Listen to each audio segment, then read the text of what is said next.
Pony people, yo ho, yo har, yo har har. Welcome to the SS Friendship, the Pony Cast, Pirate Ship, My Little Pony podcast. I hope you can't hear my pirate space heater over here on the ship. It's very cold. We're sailing through Arctic waters. I'll just turn that off and deal with it. Well, welcome, and it's pretty cold in these Arctic waters, but it doesn't matter because look at how many we still found people. Look at how many new crew members we've got. Like 100. Yeah. Wow. We got a bunch of new friendly friends on our boat. We got Toonie up there. He's looking pretty cool. He's got his little green something on his head, and he's there. He is. Look at that guy. What a good boy. That's what he is.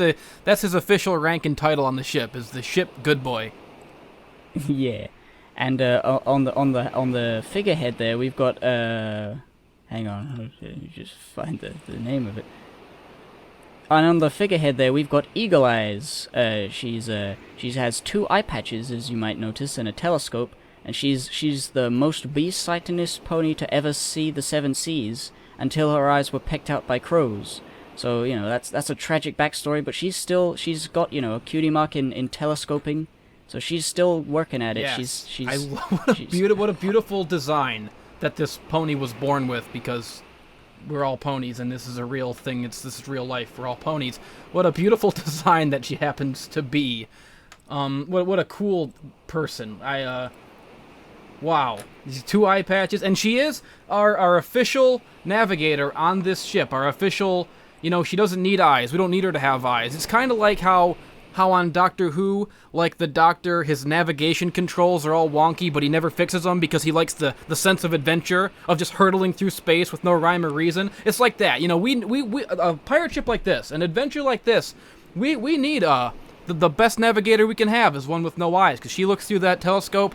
We don't know where we're going to end up. There's always a new adventure. Right now, we're in space heater world because I'm cold.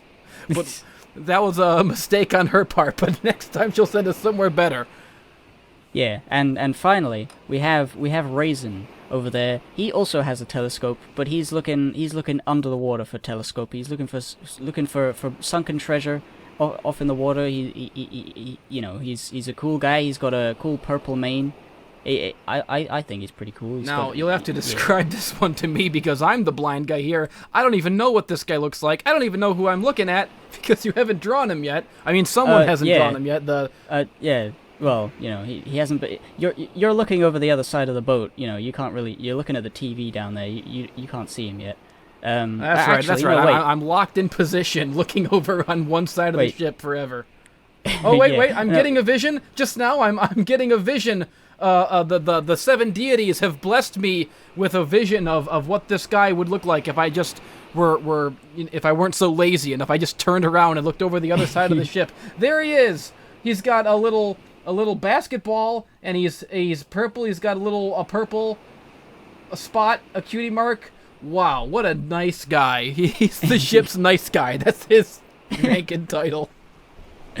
Yes, and if you guys listening would like to join our crew and be part of our stupid, fun, happy friend time, you can go to patreon.com/ponycast. Link in the description, and pledge $25, and you will get a spot on the ship. You'll be drawn. You'll have a little moment like this. It'll be good. It's great. It's great fun to be on the Horseboy ship. It's the funnest and the bestest thing that you can do. Wow. Cool. Good friends, good times. Okay, what's this week's My Little Pony episode that we're talking about? This My Little Pony episode is called Sweetie Belle is Older Now, and Now She's Older. It's a rarity Sweetie Belle episode, and I thought it was really cute. And by the way, I'm not playing dumb. I legitimately don't know what episode we're talking about anymore, because the schedule for this show has gotten so bizarre and hard to keep track of. It's like they're releasing 3 episodes a day. We've been cranking out pony casts all week, and we're still not done. There's so many.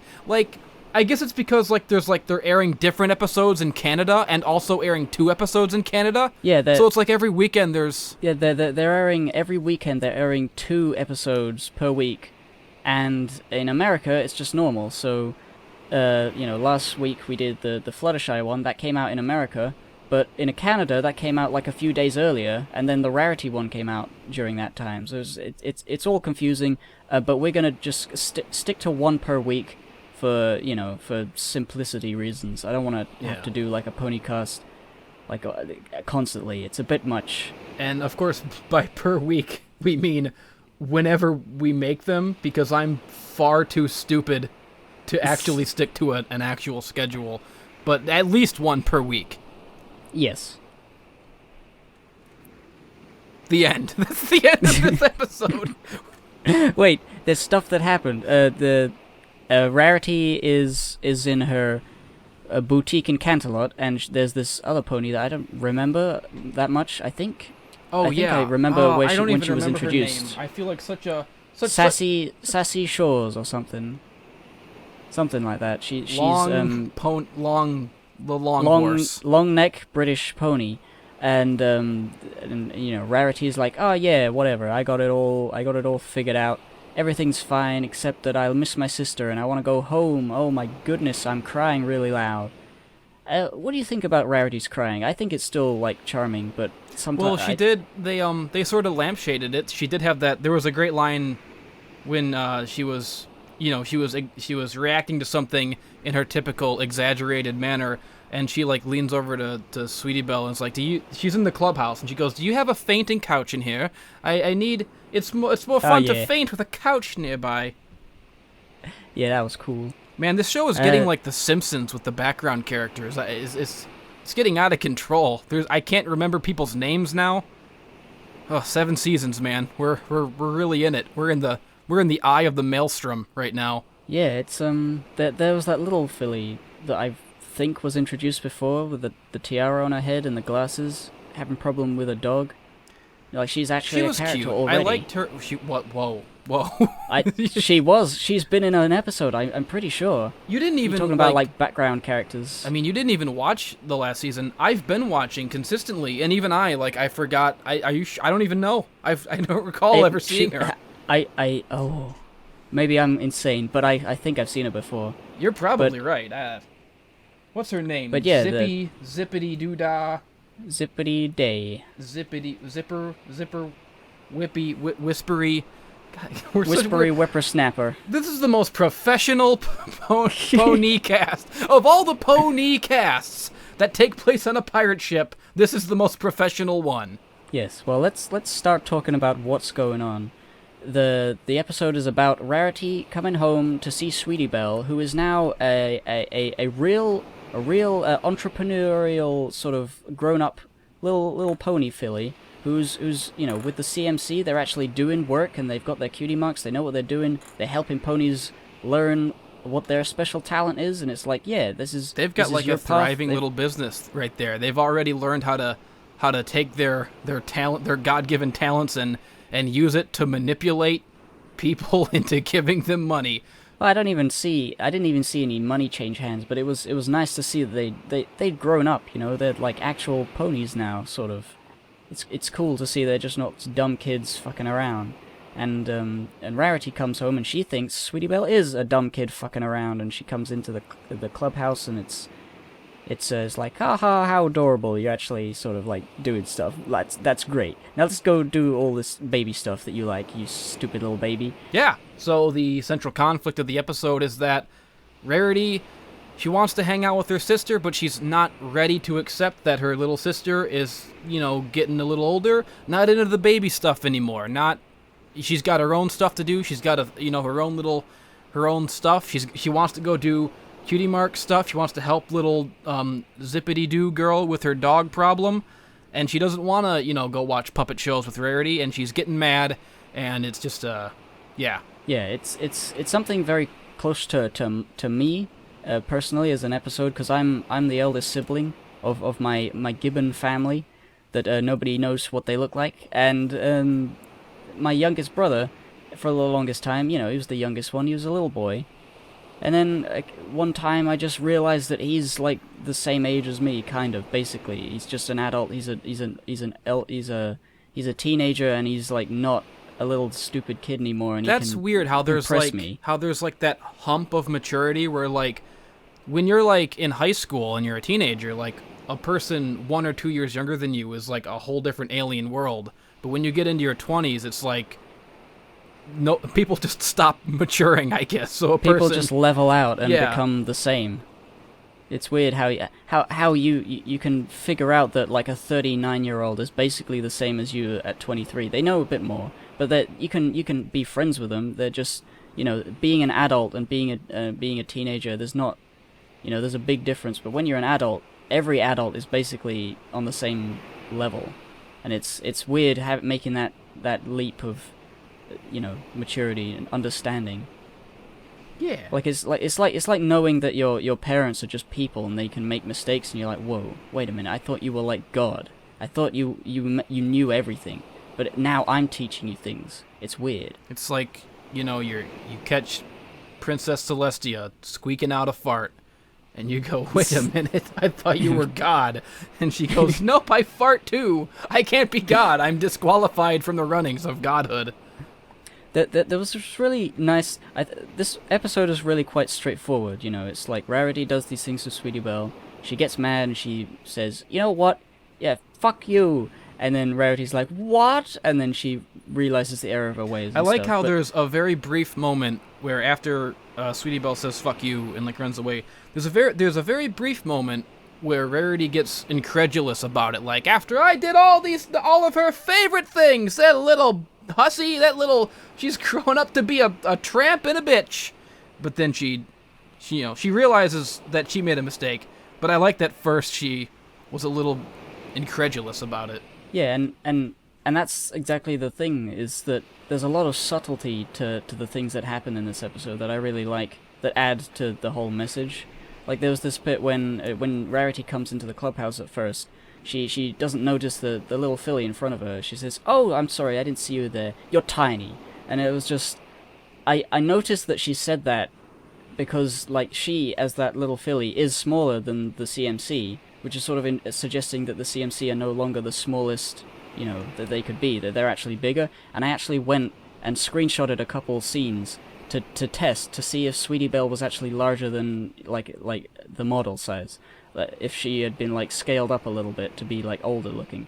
And it actually is true that she's ever so slightly bigger than season 1. I was wondering really cool. about that, like, because the whole episode is about how they're growing up and they're, you know, on their way to adulthood. I was wondering if there's gonna come a point ever where they update the character models and, you know, make them a little longer in the legs like the central cast. Yeah, like it's like they did with Twilight. When Twilight became an alicorn, she got a bit taller than all the rest of the main 6, and now Sweetie Belle and you know, the CMC, they're a little bit taller than the smallest, youngest fillies. So it's like, yeah, they're very subtle, very nice little changes to the character models to make them. And also, Sweetie Belle's voice actor is obviously a lot older, and she's a deeper voice. She's all not squeaky anymore. She's an old, worn-out, husky, like 60-year-old. It's me, Sweetie Belle. Yeah. And I like all the little subtle implications in the episode. Yeah. I liked the zippity-pippity girl with the dog problem. I thought that she was a cute character with she had a cute voice. She had like a little accent there. I thought it was funny how, like, her problem was that, you know, she couldn't vibe with her dog or whatever. But I just like that, like, it implied that her cutie mark, her special talent, the one thing that she can do is just that she has a dog. Like, yeah. She's not good with all dogs. It's just... She's just a person with no other talent except having a dog. Like, her dog likes her. Yeah, it's weird. I'm wondering whether the first episode she appeared in was when she got her cutie mark or something. But it's like there's like 2 different ways to get a cutie mark. One is to have it appear prematurely, and not know what it means, and then one is to finally figure it out and then have it appear, which seems to be like the preferred option, because then by that point, you're a CMC, you get your thing only when you exactly know, and then some other people, they just get it, Whoa. And they don't know what it Man, means. you're talking about premature cutie marks. You just opened a can of worms that is going to shake this fandom to its foundations. Wow. How about that? Yeah, because I guess that's one way to explain away the inconsistency. Yeah, because there was that one other character in that one other episode, which the big fat huge guy was like, I don't know what this unlucky horseshoe on my butt means. Yeah. Does it mean I'm a clown? I think it was a clown in the end or something. But there you go, premature cutie mark syndrome. I guess that's not opening a can of worms so much as it's closing a previously existing can of worms. So yeah, because people really, really felt that episode ruined cutie marks, but maybe it's just a thing. Maybe sometimes you just get it before you know what you're doing. The Pony Cast, fixing My Little Pony since forever. Give and take, and me fixing the show for all time and for all peoples of this world. I want to talk about that. There was this one comment on one of our earlier episodes who's saying, we got a Patreon, we're saying nice things about the show. This seems suspicious. How could you guys like the show? What are you doing? Everyone knows bronies don't like My Little Pony. Get out of here, you frauds. Yeah. And I understand, because it could potentially seem like, oh yeah, we're just being nice to get the views and to get the cash, but the reason I left was because I didn't like the whole reviewing thing every week. It was a bit much, and the whole circuit, and it was all like, judgmental opinions, and like, oh my god, you like that? Why do you like that? And people arguing in my comment section. I was like, fuck all this stupid shit. And now I'm come back, and I'm not. I said at the time. Yeah, I'm not looking at comments. I'm not looking at people who just are nitpicking things, because when I just watch it with no outside influence, it is fun. It is good. I like it. It's a good pony show. Even the worst episodes are good. Yeah, generally. Any fandom tends to get sort of cancerous and kind of sucks the fun out of the thing it's a fandom of eventually. And in the case of the My Little Pony fandom, a big part of that is just the weirdly disproportionate focus on critical analysis and reviewing. I don't know how many other fandoms are this mired in the idea of reviewing and analyzing each episode, and it gets weird because, a huge part of analysis is criticism, and vice versa, and it's fine. It's good to be critical of the show, to review things. There's nothing wrong with that. But after a while, it's just everybody starts having these opinions that are stronger than opinions on a show like this should be, I guess. Yeah. I'm not saying that I'm deliberately trying to be happier than I normally would be. It just so happens that this season is pretty great so far. And if an episode comes along and just fucks with everything, I'm gonna be a bit sad. I'm gonna be a bit sour about it. I'm gonna get why'd they do that? That's silly, but for now it's great. I've already complained about certain things on this podcast before. I complained about the Celestia thing in the first one. I complained about the cutie mark thing in one of the episodes. We're not glossing over things that we don't like, but it's more fun to not care about the things we don't like. And that goes for My Little Pony, just like that goes for life. Yeah. Yeah. Well, I liked the moral of this episode. I liked the stuff. It was a good one. It was a good episode. I don't really know what it like I said, very straightforward. Not really too much to say about not it. a real rock my world, knock me on my socks off butt place episode. It wasn't like a 10 out of 10. Didn't change the game for all time. Nor was it a lackluster or mediocre episode. It was just a pretty good episode. Yeah, it was a final time. Oh, I just want to say, I really like the fact that Sweetie Belle apparently likes salads and experimental theater. That was just...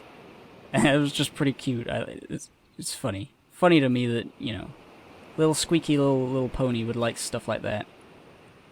She's going through like an almost teenager phase, like, you know, hipster. I like experimental theater. I like all this weird stuff that nobody likes because I'm new. Pretty soon she'll be going out with boys and smoking the ganj, and that's when season 8 begins. And you don't even want to know about that, but you will.